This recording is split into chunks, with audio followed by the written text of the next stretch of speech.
Yo les postos, c'est Sacha, bienvenue dans cette nouvelle vidéo. Donc c'était pour passer un petit coup de gueule parce que je pense que certaines personnes et pseudo-supporters ou pseudo-connaisseurs du football ont oublié ce que c'était le Borussia Dortmund, même par rapport au Paris Saint-Germain, au niveau européen.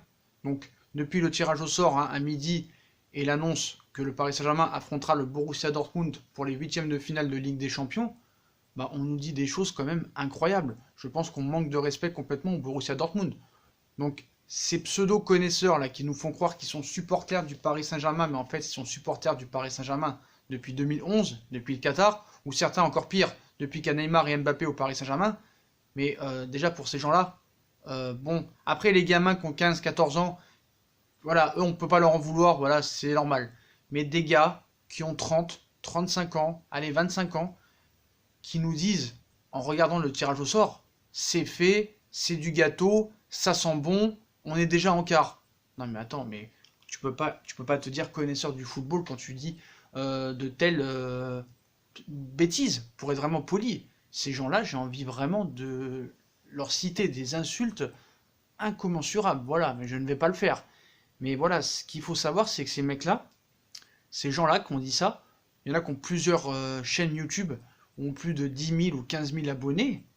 Mais voilà, quand on entend ça sent bon, on est déjà en quart, c'est du gâteau, c'est fait. Déjà, je pense qu'ils ont oublié ce qui s'est passé lors des dernières années au Paris Saint-Germain, notamment contre le Barça en 2017, contre le Real Madrid en 2018, contre Manchester United la saison dernière. Je pense que voilà, déjà, ils retiennent toujours pas les leçons. Voilà, je pense que c'est des idiots finis, des incompétents intellectuels. Là, c'est de l'escroquerie à ce niveau-là, hein. Voilà, c'est de l'escroquerie. C'est pas des connaisseurs de football, hein. C'est des mecs qui font des vidéos une fois par semaine en t'expliquant le football, genre, en t'expliquant le football, hein. En nous expliquant que Thomas Tuchel est le meilleur entraîneur du monde, alors qu'il n'a jamais rien gagné. Mais voilà, je suis désolé. Il y en a qui te disent t'as évité le pire. D'accord, t'as évité le pire. T'aurais pu avoir encore pire. C'est-à-dire peut-être Tottenham ou l'Atlético Madrid. Mais tu sais pas ce que c'est le Borussia Dortmund. Déjà le palmarès du Borussia Dortmund. Après, on va en venir au niveau des deux équipes actuellement. Mais le palmarès du Borussia Dortmund au niveau européen par rapport au Paris Saint-Germain, mais ça n'a rien à voir. Voilà, faut être honnête. Moi, je suis supporter parisien depuis 1998. Et je peux pas dire que j'ai vécu des belles épopées en Europe. Voilà. Paris a déjà fait une demi-finale de Ligue des Champions en 95 contre le Milan AC, a gagné la Coupe des Coupes, certes, en 96 sur un but de N'Goti, mais la Coupe des Coupes, malheureusement, n'existe plus. Donc on n'a qu'une demi-finale de Ligue des Champions depuis 1970. Mais là, on est en train de sous-estimer une équipe, et c'est une erreur, je trouve. On commence déjà à faire les erreurs du passé. Mais là, on sous-estime une équipe, parce que déjà, je peux vous dire quelque chose, c'est que le Borussia Dortmund est beaucoup plus fort que Manchester United que la saison dernière. Donc voilà, donc contre le Barça, on gagne 4-0, c'est fait, c'est fait, c'est fait. Bon, même si on s'est fait voler par l'arbitre, l'entraîneur était en dessous de tout, les joueurs ont été nullissimes. Un an après, contre le Real Madrid, après le recrutement de Kylian Mbappé pour 180 millions d'euros et de Neymar pour 222 millions d'euros, arrivé au Real Madrid, qui était vraiment en crise, hein, que ça jouait vraiment pas bien les 6 premiers mois, on avait dit on va passer tranquille avec les deux stars qu'on a, avec les Yuri Berchiche, les Alves, ça y est, on a une grosse équipe, on va leur marcher dessus. On a pris 3-1 à l'aller, même s'il y a eu des petites fautes d'arbitrage, mais voilà, pas énormissime non plus. Même si c'est vrai qu'on leur a marché dessus pendant 80 minutes de jeu, mais malheureusement, hein, Emery nous a inventé un petit changement Cavani-Meunier. Voilà, et en 2019, hein, on gagne 2-0 à Anfield, à Manchester United, excusez-moi, à Old Trafford, excusez-moi, Old Trafford, excusez-moi pour les supporters de Liverpool, donc à Old Trafford, et à l'arrivée, on perd contre l'équipe C de Manchester United, où je pourrais même pas vous dire l'équipe qu'il y avait la saison dernière. Sur les 11 joueurs, il y en a 5 qu'on connaissait pas, il y avait des joueurs de U17 qui sont rentrés au lycée le lendemain, donc voilà, ces mecs-là qui nous disent que c'est fait, c'est du gâteau, c'est du chocolat, on est déjà en quart avant d'affronter le Borussia Dortmund, je n'ai pas l'impression que tu saches ce que c'est le Borussia Dortmund. Voilà, on va regarder un petit peu le palmarès au niveau européen du Borussia Dortmund. Le Borussia Dortmund a gagné la Ligue des Champions en 1997. Voilà, donc déjà eux ils l'ont gagné, ce n'est pas le cas du Paris Saint-Germain. Donc tu sous-estimes une équipe qui a déjà une histoire en Ligue des Champions et qui l'a gagnée. Et c'était pas il y a si longtemps que ça. Voilà, c'était il y a 22 ans. En 97, ils ont été finalistes avec Jürgen Klopp, qui ont été défaits contre le Bayern de Munich en 2013. Donc ça fait 2 finales de Ligue des Champions. Ils ont gagné une Coupe des Coupes en 66. Une super coupe de l'UEFA où ils ont été finalistes en 97, une coupe de l'UEFA finaliste en 93-2002, donc ça fait quand même 2 finales de Coupe de l'UEFA, une finale de Coupe des vainqueurs de Coupe remportée. Donc ils ont gagné 2 Coupes d'Europe et fait 5 finales de Coupe d'Europe. Donc je suis désolé, tu ne peux pas sous-estimer une équipe comme ça. Puis je suis désolé, le Borussia Dortmund, sur papier, c'est du très lourd. On a vu les matchs contre le Barça à la première journée de Ligue des Champions, ce 0-0 avec un match fantastique de Ter Stegen. Et je pense qu'on peut s'attendre au même genre de match. Voilà. Puis je parlais aussi des joueurs de Borussia Dortmund, de Lucien Favre. Lucien Favre, pour moi, qui est 10 fois meilleur que Tuchel. D'ailleurs, il ne faut pas oublier que Thomas Tuchel, il est attendu de pied ferme là-bas. On sait très bien que ça s'est très mal passé lors de son départ en 2017 du Borussia Dortmund. Voilà, ça s'est vraiment mal passé. Donc ils ont dit qu'ils allaient l'accueillir amicalement, mais on se rappelle de ce match, hein, ça a commencé à barder lors de ce match contre Monaco, où il y a eu des bombes, l'attentat. Voilà, le match n'aurait pas dû être joué tout de suite, et ils l'ont joué quand même, ils sont fait éliminer contre le AS Monaco. Donc voilà, donc opposé au Paris Saint-Germain en 8e de finale de Ligue des Champions, donc le Borussia Dortmund actuellement est 3e de Bundesliga, et il brille principalement par son potentiel offensif, qui pourrait encore être amplifié peut-être avec l'arrivée du Norvégien Erling Haaland, donc on verra où il signera. Donc le point fort du Borussia Dortmund, hein, c'est un gros potentiel offensif, et ils sont fidèles un peu à leur réputation, hein. Le Borussia Dortmund, hein, version 2019-2020, 3e de la Bundesliga, brille par son potentiel offensif, on va dire, hein. Cette saison, ils ne sont pas moins de 8 joueurs à être en concurrence pour 3 places, donc il y a vraiment du monde devant, hein. On a du Marco Reus, on a du Paco Alcacer, du Mario Götze, du Torgan Hazard, voilà, Rafael Guerreiro, Julian Brandt, Jacob Brun, Larsen, Jadon Sancho, la star, la future star du football à son poste. Donc avec 37 buts inscrits en 15 journées de championnat, le Borussia Dortmund possède la 3e meilleure attaque derrière le Red Bull Leipzig à 42 et le Bayern à 41, avec une moyenne de 2,5 buts par rencontre. Donc l'homme le plus en forme cette saison est Jadon Sancho, hein, déjà auteur de 8 réalisations et qui a délivré 9 passes décisives depuis le début de la saison, malgré quelques problèmes disciplinaires depuis quelques semaines, hein. Torgan Hazard se rapproche de son meilleur niveau, à l'image de l'international allemand Julian Brandt, qui a su élever son niveau de jeu au niveau milieu offensif axial, on va dire. Donc les dirigeants du Borussia Dortmund ont par ailleurs reconnu leur erreur de ne pas avoir enrôlé un attaquant de pointe supplémentaire, capable de soulager Pablo Alcacer plus souvent à l'infirmerie que sur le terrain. Voilà, que sur les pelouses. Donc, mais d'ici au match aller face au Paris Saint-Germain, hein, dans la Ruhr, ils vont tenter de frapper fort en recrutant la pépite norvégienne Erling Haaland, donc lié au Red Bull Salzbourg jusqu'en 2023, donc ça ferait encore un potentiel offensif en plus. Donc pour moi, c'est une très grosse équipe, il va y avoir de l'intensité, il va y avoir du gros pressing, et c'est pas une équipe à sous-estimer, donc faut ouvrir les yeux, Voilà, à un moment donné, tu rencontres une grosse équipe en face de toi. Voilà, c'est beaucoup plus fort que Manchester United la saison dernière. Donc comment tu peux rester sur ta chaise à jouer à FIFA et te dire que c'est fait? Non, essaie de t'intéresser un minimum à l'histoire du football, à l'histoire du Borussia Dortmund. C'est une ancienne très grosse équipe et ça reste toujours une très grosse équipe. Ils l'ont prouvé lors des dernières années. Dans les dernières années, ça joue très bien au football. Et Lucien Favre prône un jeu excellent, très très fort. Voilà, je suis désolé. Donc après, bon, déjà on a vu un peu les points forts du Borussia Dortmund. Donc le point faible du Borussia Dortmund, c'est vrai, c'est une défense assez fébrile, contrairement au Paris Saint-Germain. Donc comme souvent, hein, sa défense constitue un petit peu son tendon d'Achille. S'il a longtemps cru pouvoir apporter de la stabilité à son équipe en insistant, on va dire, sur une défense à 4, Lucien Favre semble avoir trouvé la clé depuis plusieurs semaines en alignant une défense à 3, avec le Suisse Manuel Akanji à droite, Mathumel dans l'axe et l'ancien Parisien Zagadou à gauche. Voilà, encore un Titi parisien qui est parti malheureusement. Mais ces derniers temps, elle a encore montré trop de signes de fébrilité et un manque, on va dire, cruel d'équilibre. Voilà, d'après mon sens, hein. Voilà. Elle a souvent été sauvée par son gardien de but très très fort, qui est Roman Burki. Voilà, très très très impressionnant. Un très bon gardien. Actuellement dans une forme franchement étincelante, hein. Il enchaîne les arrêts et les parades, vraiment extraordinaire. Donc c'est également lié au manque d'impact à 2 postes de milieu défensif, on va dire, où Axel Witsel, actuellement blessé, est loin de son niveau de la saison passée, et Julian Welg, hein, guère convaincant depuis le début de saison. Donc pour moi, l'homme clé, il y a 2 hommes clés dans cette équipe, c'est Jadon Sancho et Marco Reus, hein, qui seront vraiment à surveiller. Pour moi, c'est deux gros joueurs et ils sont très en forme lors de ces débuts de saison avec le Borussia Dortmund. Donc le capitaine, en plus c'est le capitaine du Borussia Dortmund, hein, et la figure emblématique du Borussia Dortmund, Marco Reus, lui qui est né à Dortmund et qui se voit bien rester dans le bassin de la Ruhr jusqu'à la fin de sa carrière. Hein. C'est vrai, il est souvent blessé ces dernières années, un international allemand qui compte 44 sélections et 13 buts avec la Mannschaft, a disputé la meilleure saison lors du dernier exercice, excusez-moi.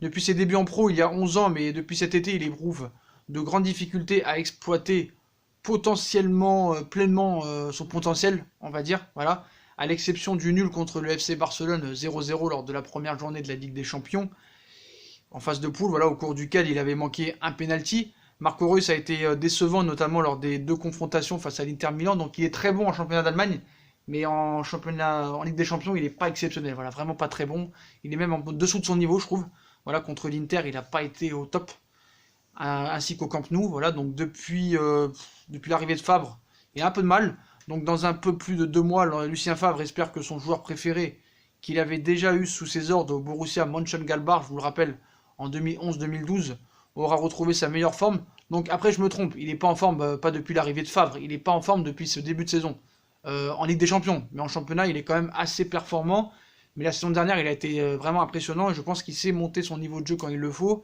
Donc comme il dit Lucien Favre, hein, Marco fait partie de ces joueurs capables de faire la différence à tout moment, a souvent répété le technicien suisse, comme nous aussi, nous avons des joueurs qui sont capables de faire la différence à tout moment, comme Kylian Mbappé, comme Neymar, comme Icardi qui est un serial killer, comme Di Maria qui peut apporter de grandes choses au niveau des courses et du pressing. Après, on voit que Di Maria, il a beaucoup joué en ce début de saison. Là, on voit que depuis 2-3 matchs, il est un petit peu absent, un petit peu fantôme.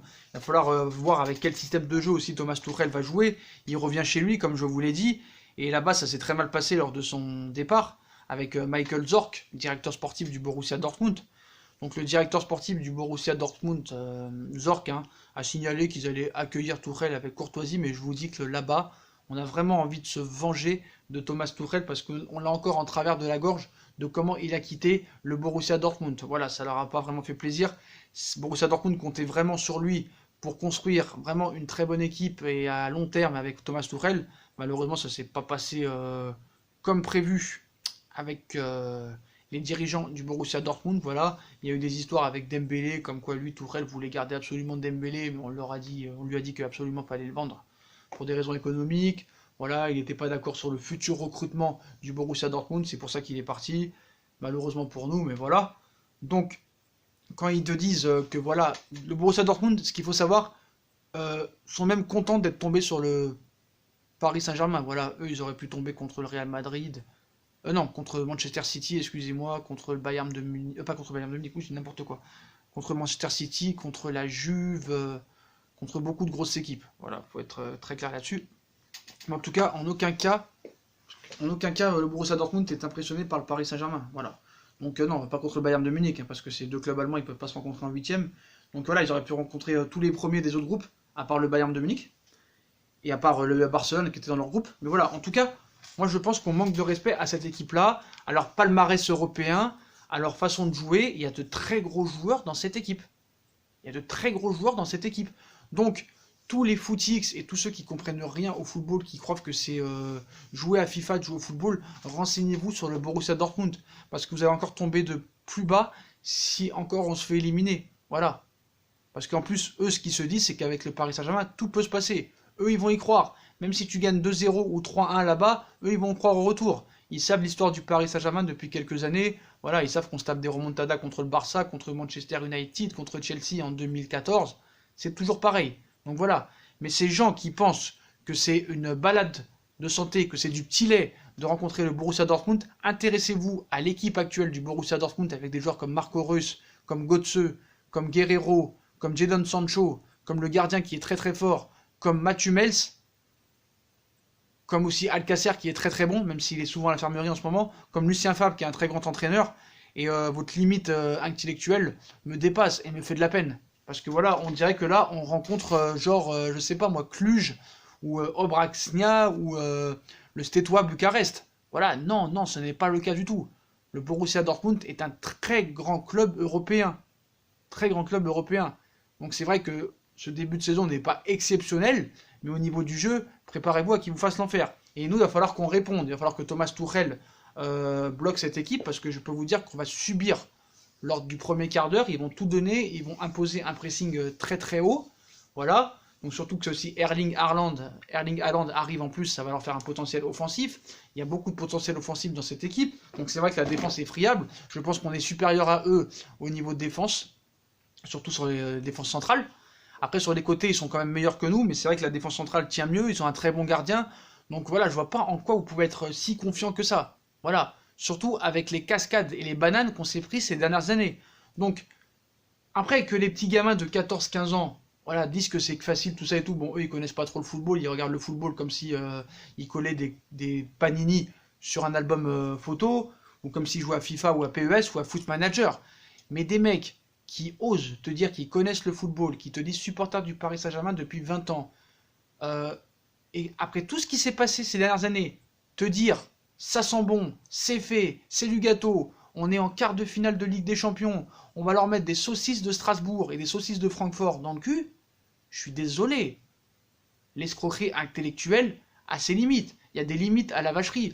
Puis je suis désolé, vous voyez le palmarès du Borussia Dortmund, arrêtez de manquer de respect au Borussia Dortmund. Parce que moi j'aimerais bien voir le palmarès du Borussia Dortmund. Même si c'est un club beaucoup plus vieux que le Paris Saint-Germain. Hein. Le Borussia Dortmund a été créé en 1906. Voilà. Donc ils ont quand même 64 ans de plus que le Paris Saint-Germain. Le Paris Saint-Germain est un club jeune. Voilà. Donc certes, si tu me dis sur le papier, je te dis oui, le Paris Saint-Germain est favori, mais t'attends pas à une balade de santé. Ne sous-estime surtout pas le Borussia Dortmund, ce serait une erreur de ta part. Et après, tu vas faire le cinéma sur ta chaîne ou sur tes émissions de radio à nous dire et c'est la faute de lui, et c'est la faute de lui, il y a un problème de l'institution, il y a un problème de machin. Donc arrêtez, arrêtez, arrêtez. Oui, le Paris Saint-Germain est favori, nous sommes favoris. Si on joue à fond avec toutes nos capacités et qu'on arrive à imposer le jeu actuel, qu'on arrive à mettre, voilà, ce sera pas Saint-Etienne, ce sera pas Galatasaray. Voilà.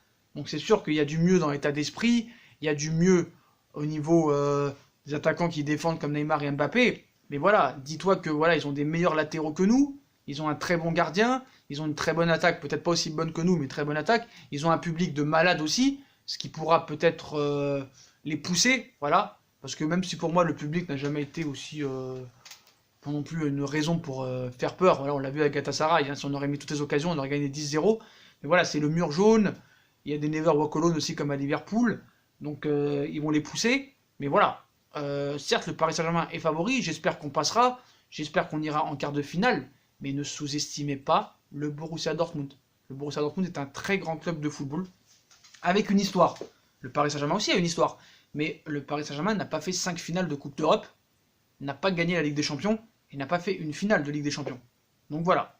Donc je suis désolé, tous ces mecs-là qui pensent que c'est du gâteau et sous-estiment le Borussia Dortmund, retenez la leçon du passé déjà et renseignez-vous sur ce qu'est le Borussia Dortmund, les joueurs actuels du Borussia Dortmund et regardez un minimum les matchs du Borussia Dortmund avant de parler.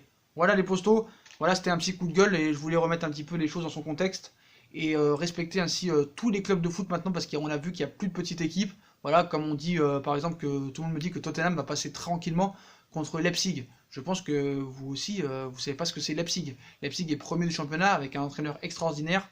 Donc voilà, je pense qu'avant de critiquer, regardez les matchs de foot et après vous pouvez parler. Et arrêtez de poster des trucs genre ça sent bon, ça sent bon. Non, ça veut rien dire, ça veut rien dire. Tu peux donner ton avis, mais de dire que ça sent bon, c'est-à-dire que voilà, tu passes sans problème. Tu peux mettre l'équipe réserve, tu gagnerais. Donc c'est vraiment n'importe quoi. Voilà, renseignez-vous. Renseignez-vous. Mais je pense que quand quelqu'un te dit ça sent bon et c'est du gâteau et tout ça, bah, le gars ne connaît pas l'adversaire. Voilà. Moi je me rappelle de Manchester United la saison dernière. Donc quand c'était Mourinho, oh ça va être dur, oh ça va être machin. Quand Mourinho est parti, tout le monde était confiant. Voilà. Donc bref. Voilà les postos, c'était pour cette petite vidéo. Je tenais à remettre les choses dans son contexte pour expliquer vraiment contre qui le Paris Saint-Germain tombe. Et c'est pas des nullards et c'est pas une équipe de brancardier, voilà, je sais pas si ça peut se dire, mais voilà, c'est pas une équipe de guignols, voilà, donc même si on est favori, il faudra assumer ce statut de favori. Voilà les postos, bah, comme d'habitude, si on a kiffé la vidéo, on like, on partage, on s'abonne, dites-moi en commentaire ce que vous pensez de cette équipe du Borussia Dortmund, de ses joueurs, de son entraîneur, de son public, et est-ce que vous pensez que, voilà, le Paris Saint-Germain est archi favori, ou vraiment les deux équipes se valent, dites-moi en commentaire ce que vous en pensez. quelle équipe vous alignerez.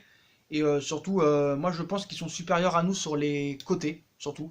Donc il faudra quand même un latéral ce mercato, parce que je pense que même si Bernat est très bon, avec Meunier ça risque d'être juste, voilà le posto. Donc on like, on partage, on s'abonne, on commente, on active la cloche, on nous suit sur les réseaux sociaux, Instagram, Facebook, Snapchat, Twitter comme d'habitude, ainsi que sur Utip les postos. Voilà, je vous souhaite une très bonne vidéo à tous, et à très vite pour une nouvelle vidéo les postos. Tchuss!